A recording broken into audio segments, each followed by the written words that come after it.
जी प्रणाम। मैं शुभम जायसवाल। मैं बनारस का रहने वाला हूँ। आज काफ़ी दिनों से, लगभग एक महीने से मेरे बारे में news channel, social networking sites और बड़े बड़े नेताओं के प्रेस कॉन्फ्रेंस में मेरे बारे में बोला जा रहा है कि मैंने जहरीली सिरप बेची है, जहरीली दवाओं का मैं क्रय विक्रय किया हूँ। मेरे द्वारा दवा बेची गई दवाओं से बच्चों की मौत हुई है, मासूम बच्चों की मौत हुई है। और भी काफ़ी तरीके की बातें फैलाई जा रही हैं। यहाँ तक कि सदन में भी ये बात बोला गया है कि यूपी में और बनारस में मेरे द्वारा ऐसी ऐसी दवाओं का विक्रय किया गया है जो कि प्रतिबंधित है, नकली हैं और नशीली हैं, और ऐसी दवाएं जो जिनसे बच्चों की मौत हुई है। तो जी, मैं आप सभी को ये बताना चाहता हूँ कि ये सारी बातें झूठ हैं। माननीय अखिलेश यादव जी, जो कि समाजवादी पार्टी के राष्ट्रीय अध्यक्ष हैं, उन्होंने भी इस पे टिप्पणियां की हैं। उनके अलावा भी बहुत से नेता लोग ऐसा बोल रहे हैं कि मैंने जहरीली सिरप बेची है, बच्चों की मौत हो गई है, या खांसी हो तो आप सिरप मत पीजिए। जी, ऐसी इस तरीके की बहुत सी बातें हुई हैं। आप सभी को मैं ये बिल्कुल क्लियर करना चाहता हूँ कि ये सारी बातें झूठ हैं। मेरे द्वारा ऐसा कोई कार्य नहीं किया गया है।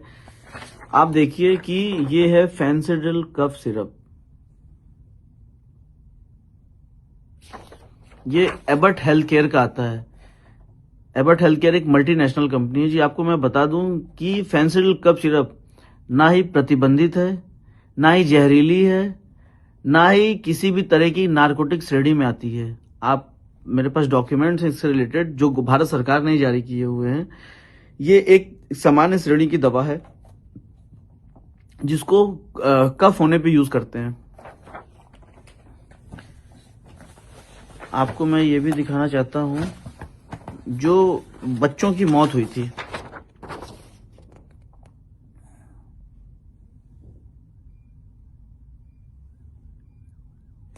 ये श्रीसन फार्मा द्वारा मैन्युफैक्चरिंग की गई थी। छोटे बच्चों की दवा है, पीडियाट्रिक दवा बोलते हैं, कोल्ड ड्रिप सिरप।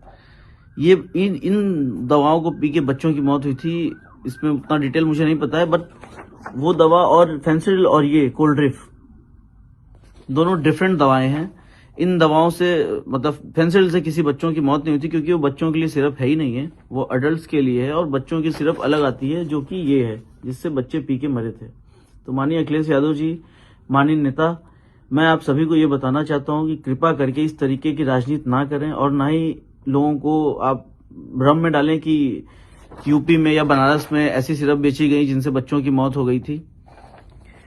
जी, आपको मैं बता दूं कि फेंसिडिल कफ सिरप की जो मैन्युफैक्चरिंग होती है, मैं आपको पूरा डिटेल बताना चाहता हूं कि इसको भंडारण, आपको तो पहले बता दूं, किसी तरीके का ऐसा गवर्नमेंट का कोई रूल नहीं है कि इसकी कोई लिमिट है, इसको भंडारण करने की लिमिट है या इसको क्रय विक्रय करने की लिमिट है।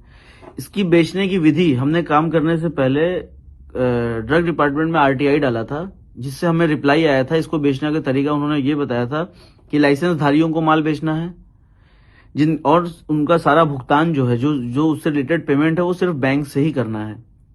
ये हमें उन्होंने डिटेल दिया था। मेरे द्वारा जो भी क्रय विक्रय किए गए सब ड्रग एक्ट को फॉलो करते हुए किए गए। किसी भी तरीके ड्रग एक्ट का वायलेशन हमने नहीं किया है। आपको बता दें कि कंपनी इसको कैसे बनाती है। कंपनी बनाती है तो इसमें जो कोडिन फॉस्फेट होता है, कोडिन फॉस्फेट का कोटा भारत सरकार के अंडर में, मिनिस्ट्री ऑफ फाइनेंस के अंडर में एक डिपार्टमेंट होता है, CBN, central bureau of narcotics, जो इसका कोटा कंपनियों को अलॉट करता है। सारी कंपनियों को वही कोटा अलॉट करते हैं, कोडिन का कोटा अलॉट करते हैं। मानिए एग्जांपल कि 5 kilo quota Abbott health care ने खरीदा, उससे उन्होंने 5 लाख बोतल मैन्युफैक्चरिंग की फेंसिडिल की, तो वो उसका ब्यौरा भी भारत सरकार को बेचने से पहले देते हैं कि हमने ये कोटा लिया तो इससे 5 लाख बोतल फेंसिडिल कफ सिरप का मैन्युफैक्चरिंग किया है। तो आप बताइए कि अगर वो 5 लाख बोतल का जब मैन्युफैक्चरिंग करके डिटेल का भारत सरकार को दे रहे हैं, तो वो माल बना के बेचेंगे ही। माल फिर वो बिल करते हैं हमारे जैसे डिस्ट्रीब्यूटर्स को। आपको बता दें कि इंडिया में इकलौते हम अकेले डिस्ट्रीब्यूटर नहीं थे, अकेले हम बेचने वाले नहीं थे। बनारस, झारखंड में मेरे पास था साइली ट्रेडर्स के नाम से, दिल्ली में एक फर्म थी, उत्तराखंड में एक फर्म थी, एमपी में एक फर्म थी। इस तरीके से और भी काफी जगह कई फर्में थी जहां पे कंपनी फेंसिडिल बिल करती थी। और गाजियाबाद में पकड़े गए माल में हमारे यहाँ का कोई माल नहीं था, साइली ट्रेडर्स का कोई माल नहीं था। सोनभद्र में साइली ट्रेडर्स का कोई माल नहीं पकड़ा गया, रांची में साइली ट्रेडर्स का कोई माल नहीं पकड़ा गया। तीनों जगहों का माल जो था वो दिल्ली का था। उस पर बैच नंबर, एक्चुअली क्या होता है, दवाओं पे बैच नंबर मेंशन होता है, जिससे आप पता कर सकते हैं या कोई भी डिपार्टमेंट पता कर सकता है कि ये माल किस जगह का बिल हुआ है। तो ये माल झारखंड से ना होकर दिल्ली का माल बिल किया हुआ था, दिल्ली की कुछ पार्टियां हैं उनके नाम पे बिल हुआ था।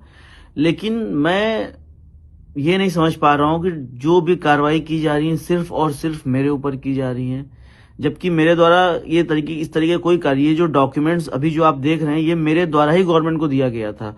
जब मेरे यहाँ पे एक्चुअली फेंसिल कफ सिरप का प्रोडक्शन कंपनी बंद कर दी है, रीजन कि इसी तरीके डिपार्टमेंटल हेडक होते थे तो कंपनी ये बंद कर दी है। कंपनी ने बनाना बंद कर दिया। हमारे पास भी जो भी स्टॉक पड़े हुए थे, हमने उसको लास्ट टाइम जुलाई लास्ट में हमारे यहाँ से स्टॉक खत्म हो गया था, हमने सब माल बेच दिया था, सारी पार्टियों को, सारे लाइसेंस धारियों को बेचा था। किसी तरीके के अवैध व्यापार करने वालों को हमने माल नहीं बेचा है। जिसको भी दिया है सब दुकानदार थे, उनके लाइसेंस थे, उनके ड्रग लाइसेंस, उनके वैलिड ड्रग लाइसेंस उनके पास थे, उनके routine GST paid GST certificate थे उनके पास, उनके दुकान का जीपीएस फोटो हमारे पास था कि उनकी दुकानें हैं कि नहीं है, हमने जीपीएस फोटो। उसके बाद जब हम माल बेचते हैं उनको, तो हमने उनसे ऑर्डर पैड पे, लेटर पैड पे ऑर्डर मंगाया जाता है मेरे द्वारा। उसके बाद उनको बिल करते हैं माल बिल करने की तरीका ये है कि उनका हम सेल इनवॉइस बनाते हैं, ई वे बिल बनाते हैं, ई इनवॉइस करते हैं, और ट्रांसपोर्ट के थ्रू माल भेजते हैं तो ट्रांसपोर्ट की बिल्टी होती है। जो ई वे बिल बनता है, जिस गाड़ी से माल उस पार्टी को डिलीवर होता है, उस गाड़ी का डिटेल उस ई वे बिल पे मेंशन होता है, ताकि मतलब वो ओवरऑल सारा बिल कंप्लीट करके फिर हम माल उनके पास भेजते हैं। लोग बता रहे हैं कि माल मेरे द्वारा भेजा गया माल उनके पास नहीं पहुंचा है, या वो सिर्फ कागजों पे फर्म है। आपको मैं बता दूं कि जो भी ई वे बिल पे गाड़ियों का डिटेल है, उससे टोल का डिटेल निकाल लिया जाए, चेक कर लिया जाए कि गाड़ियां वहां गई हैं कि नहीं, माल उनको डिलीवर हुआ है कि नहीं। हमारे पास माल डिलीवर होने के बाद हम बिल की रिसीविंग लेते हैं, बिल्टी की रिसीविंग लेते हैं। हमारे पास ऑल डॉक्यूमेंट्स हमने ड्रग डिपार्टमेंट्स के लिए मेंटेन करके रखा था, जो हमने अपने झारखंड ड्रग डिपार्टमेंट को दिया। झारखंड ड्रग डिपार्टमेंट द्वारा जहां जहां हमने माल भेजा, वहां के ड्रग अथॉरिटी को ये शेयर किया गया। उसके बाद जहां जहां हमने माल भेजा था, वहां वहां हमारे खिलाफ मुकदमा ड्रग डिपार्टमेंट द्वारा लिखवाया गया, और एनडीपीएस में मुकदमे लिखवाए गए, 420 में मुकदमे लिखवाए गए। बनारस, जौनपुर, चंदौली, गाजीपुर, सोनभद्र, हर जगह हमारे खिलाफ मुकदमे लिखवा दिए गए हैं। आपको मैं बता दूं कि मेरा किसी तरीके का या मेरी फैमिली का किसी तरीके का कोई भी आपराधिक हिस्ट्री नहीं रहा है, क्योंकि हम एक व्यवसायी परिवार से बिलोंग किए हैं, और हम सिर्फ व्यवसाय किए हैं। एक दवा व्यवसायी होने के नाते हमने फेंसिल जिस तरीके से बेचा, उस तरीके से बाकी प्रोडक्ट्स भी हमने बेचे हैं। उसका डेटा कोई नहीं दे रहा। 100 करोड़ की बात की जा रही है, 100 करोड़ का माल खपा दिया गया, माल बेच दिया गया। जी हाँ, बिल्कुल हमने माल बेचा है, क्योंकि कंपनी बना रही है तो हम लेंगे। अगर हमको दोषी बनाया जा रहा है तो कंपनी दोषी क्यों नहीं है? जिस तरीके से कंपनी ने हमको माल दिया, उस तरीके से हमने आगे पार्टियों को बेचा है, और किसी को भी हमने माल बेच दिया, हम उनसे पेमेंट लेने के हकदार है ना, कि वो माल का क्या कर रहे हैं, उसका डिटेल हम नहीं दे सकते हैं, या हम नहीं ले सकते हैं उनसे। गाजियाबाद, सोनभद्र में भी मुकदमा हमारे खिलाफ लिखा दिया गया। गाजियाबाद में आपको बता दें कि गाजियाबाद में जो भी अभियुक्त पकड़ा गया माल के साथ, सौरभ त्यागी से मेरा कोई संबंध नहीं था, लेकिन ड्रग डिपार्टमेंट के कुछ अधिकारी जबरदस्ती मेरा नाम लिखवा दिए थे, क्योंकि वो मुझसे पैसे की डिमांड करते थे, और मैंने पैसे देने से हमेशा मना किया, क्योंकि पैसे वो देते हैं जो गलत काम करते हैं। मेरे द्वारा किसी तरीके कोई गलत काम नहीं किया गया था। ड्रग डिपार्टमेंट के बड़े अधिकारी जो हैं, उन्होंने जबरदस्ती मेरा नाम वहां फोन करके लिखवाया। बनारस में ड्रग डिपार्टमेंट के अधिकारी मेरा नाम जबरदस्ती फोन करके लिखवाया लखनऊ से। मेरे द्वारा किसी तरीके का काम नहीं किया। बाकी जितनी गाजियाबाद में माल पकड़े गए, गाजियाबाद में किसी तरीके की कोई जांच नहीं हो रही। क्यों नहीं हो रही आप बताइए?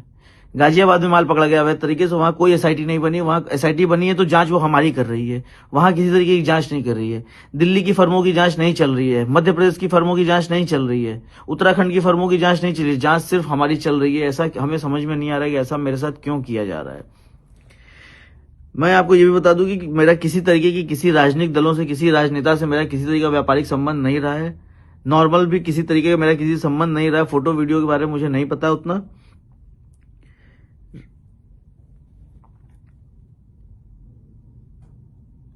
और एक और छोटी सी बात बताना चाहता हूँ। ये राजा ज्योति आनंद सिंह एक हमारे मित्र रहे हैं, हमारे साथी रहे हैं। 1 साल पहले उनकी मृत्यु हो गई थी। उसमें उनके फैमिली वाले मेरे ऊपर एलिगेशन लगा रहे थे कि हमने उनको जहर दे दिया है, कॉफी में जहर दे दिया। और ये मैं आपको बता रहा हूँ कि इस तरीके का कोई काम मेरे द्वारा नहीं किया गया था। उस टाइम भी मैंने बोला था, डिपार्टमेंट्स के सामने जाके मैंने सब चीज बताया था, और सब चीज उनका पोस्टमार्टम हुआ था, उसमें भी सब क्लियर हो गया था। विसरा रिपोर्ट आई थी, उसमें आया था कि वो शराब के सेवन की वजह से उनकी डेथ हुई थी। उनकी तबीयत एक्चुअली परमानेंटली खराब थी उस टाइम। और उनके घर वाले हैं, उनके कुछ रिलेटिव, उनके जीजा, उनके पिताजी हमसे बहुत पैसे की डिमांड की लगभग, जो मैंने नहीं दिए, क्योंकि वो मुझे धमकी देके पैसे मांगते थे कि तुमको इसमें फंसा देंगे अगर पैसे नहीं दोगे तो। दोस्तों देखिए, लोग मेरे खिलाफ बहुत उल्टा सीधा बात कर रहे हैं। मैं किसी तरीके का कोई अवैध काम मेरे द्वारा किया ही नहीं गया है। मुझे फंसाया जा रहा है। माननीय मुख्यमंत्री जी से मैं निवेदन करता हूं कि जांच आप करवा ही रहे हैं, मुख्यमंत्री जी जांच, क्लियर जांच कराइए, ताकि मुझे फंसाया ना जा सके। मुझे हर जगह फंसाया जा रहा है, बाकी सारी पार्टियों को ये डिपार्टमेंट वाले बचा रहे हैं और सिर्फ मुझे फंसा रहे हैं। मैं आपसे निवेदन हूं, माननीय अखिलेश यादव जी से मैं निवेदन करता हूं कि कृपा करके गलत बातें आप ना बोलें।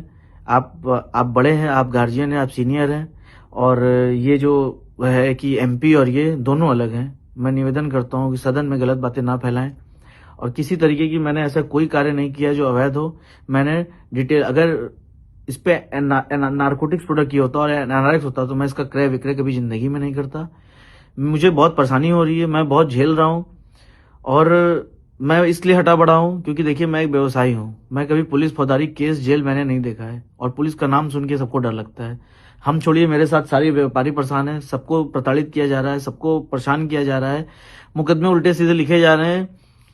ऐसा हमारे द्वारा कुछ नहीं किया गया, ना मेरे द्वारा, ना मेरे व्यवसायियों के द्वारा। हमने एक नॉर्मल दवाओं की क्रय और विक्रय विधि पूर्वक की है, सारे कागजात के साथ की है, और किसी तरह की कोई सेल फर्में हमारे द्वारा नहीं बनाई गई हैं। जिन दुकानदारों को हमने माल बेचा है, जिस टाइम हम माल बेचते थे, वो दुकान उस टाइम एग्जिस्ट करती थी। मेरे पास उसके एविडेंस है, मेरे पास उसके प्रूफ हैं। और मैं चाहता हूं, माननीय मुख्यमंत्री से मैं दोबारा निवेदन करना चाहता हूं कि कृपा करके इसकी स्पष्टीकरण, इसकी जांच आप करा रहे हैं, मुझे पता है, लेकिन कृपा करके इसमें आप इस तरीके की जांच ना कराएं जिसमें हम दोषी हों, क्योंकि हम दोषी नहीं हैं माननीय मुख्यमंत्री जी। और ये जो भी लोग ये आपको फैला रहे हैं या बोल रहे हैं, ऐसा कुछ भी नहीं है। आप इसकी जांच करा लीजिए, और हमारी मदद करिए। आपसे उम्मीद है, आप न्याय करते हैं हर जगह, और हम चाहते हैं कि आप हमारी मदद करिए मुख्यमंत्री जी। प्रणाम।